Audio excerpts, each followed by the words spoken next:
and they are wearing good paying jobs.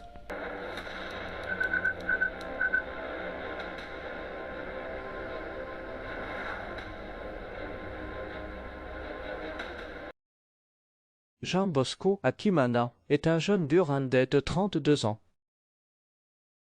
Issu d'une famille modeste de 4 enfants, élevé par un seul parent, il n'a pas pu accéder à l'université faute de moyens financiers. Pour survivre, il vendait des boissons comme du Fanta et de l'eau. Mais comme beaucoup de jeunes Africains, il rêvait d'étudier à l'étranger. Il croyait qu'un diplôme obtenu hors d'Afrique lui ouvrirait les portes du respect social et d'un meilleur salaire. Je voulais venir en Russie pour étudier. Chez nous, quand tu reviens après des études à l'étranger, tu es respecté. Un homme nommé Elias lui propose une opportunité, admission en Russie, visa, remboursement des frais une fois sur place, et un emploi garanti après les études.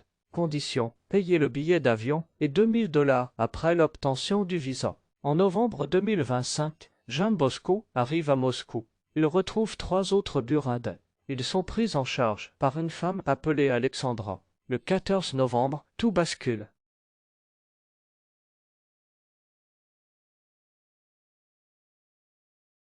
On les emmène dans un bureau. On leur remet des cartes bancaires. On les oblige à signer des documents en russe qu'ils ne comprennent pas.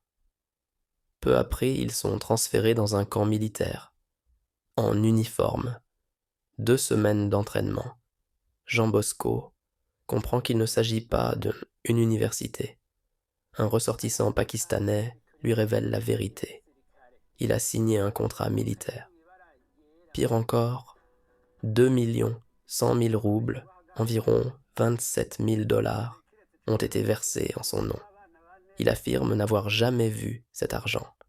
Après 2 semaines d'entraînement intensif, il est envoyé sur le front. Destination Donetsk. Il décrit des drones en permanence, des bombes qui tombent partout, des ordres d'avancer coûte que coûte, peu de nourriture, peu d'eau. Un soldat russe à ses côtés est grièvement blessé par une mine, épuisé, traumatisé, isolé. Jean Bosco prend une décision radicale. Il quitte sa position et se dirige vers les forces ukrainiennes. Il est capturé. Contrairement à ses peurs, il affirme avoir été bien traité. Son témoignage est ensuite diffusé par la plateforme ukrainienne United 24. Richard Akantoran, 44 ans, ougandais, marié et père de 2 filles. Lui aussi cherchait une opportunité en Russie. Selon son récit, il aurait été recruté à Kampala avec la promesse d'un emploi bien rémunéré. Mais une fois arrivé, il affirme avoir été forcé, sous la menace d'une arme, à signer un contrat militaire. Il parle de menaces d'exécution pour ceux qui refusaient. Après un entraînement minimal, il est envoyé dans la région de Donetsk, près de Lyman. Face aux combats intenses, il décide lui aussi de se rendre.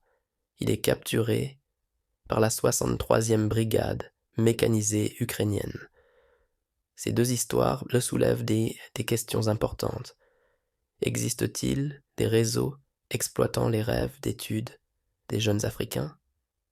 Les candidats sont-ils pleinement informés? Qui bénéficie réellement des sommes versées en leur nom? Dans un conflit international aussi complexe, les témoignages de combattants étrangers deviennent aussi des outils de communication. D'un côté, l'Ukraine met en avant ses récits pour dénoncer des recrutements trompeurs. De l'autre, la Russie accuse l'Occident d'exploiter ces témoignages à des fins de propagande. La vérité complète reste difficile à établir. Jean Bosco lance un avertissement. Je demande aux Africains, surtout aux Burundais, de ne pas tomber dans le piège. Les promesses d'études en Russie peuvent nous cacher une réalité beaucoup plus dangereuse. 2 hommes, 2 pays africains. Un même rêve, étudier ou travailler à l'étranger. Un même champ de bataille, Donetsk.